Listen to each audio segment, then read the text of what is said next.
আজকে আমরা তিনজন মিলে চলে এসেছিলাম বাজারে চটপটি খাওয়ার জন্য। বাজারের এই চটপটিটা কিন্তু খুবই মজা, আর আমরা তিনজনই এই জিনিসটা খুবই পছন্দ করি, তাই আমরা চটপটি খেতে এসেছিলাম।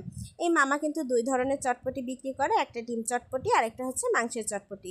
তো এই ছেলেটাকে দেখলাম যে ও খুবই অভাগার মতো এখানে দাঁড়িয়েছিল, মনে হচ্ছিল যে ওর একদমই কাজ করতে ইচ্ছে করে না। তো আমরা ওকে অনেকক্ষণ ডাকছিলামও চটপটির অর্ডার নেওয়ার জন্য, কিন্তু ও একদমই শুনছিল না, মনে হচ্ছিল ও খুবই বিরক্ত। যাই হোক, আমরা তারপর মামাকে 3 প্লেট চটপটির অর্ডার দিয়ে দিয়েছিলাম। আমরা এখানে আসলে সবসময় মাংসের চটপটিটাই খাই। মামার এই মাংসের চটপটিটা কিন্তু খুবই মজা হয়।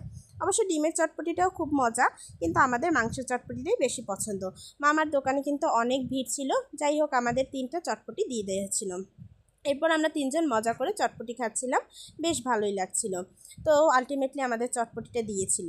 এখানে দেখতেই পাচ্ছ, এখানে কিন্তু অনেক ভিড়, অনেক মানুষ এখানে দাঁড়িয়ে দাঁড়িয়ে চটপটি খাচ্ছিল। মামার দোকানে ফুচকাও পাওয়া যায়, কিন্তু ফুচকাটা আমার ঠিক অতটা ভালো লাগে না, তাই আমি খাইনি। তারপরে আমরা চলে গিয়েছিলাম স্বপ্নে। স্বপ্নে চলে গিয়ে আমরা তিনজনে 3টা ললি নিয়ে নিয়েছিলাম, এবং আরও অনেক প্রয়োজনীয় জিনিসপত্র এখান থেকে খুঁজে খুঁজে দিচ্ছিলাম। অন্তুদি আমাদের কুনাফা খাওয়াবে, এর জন্য অন্তুদি এখান দিয়ে সেমাইও কিনেছিল।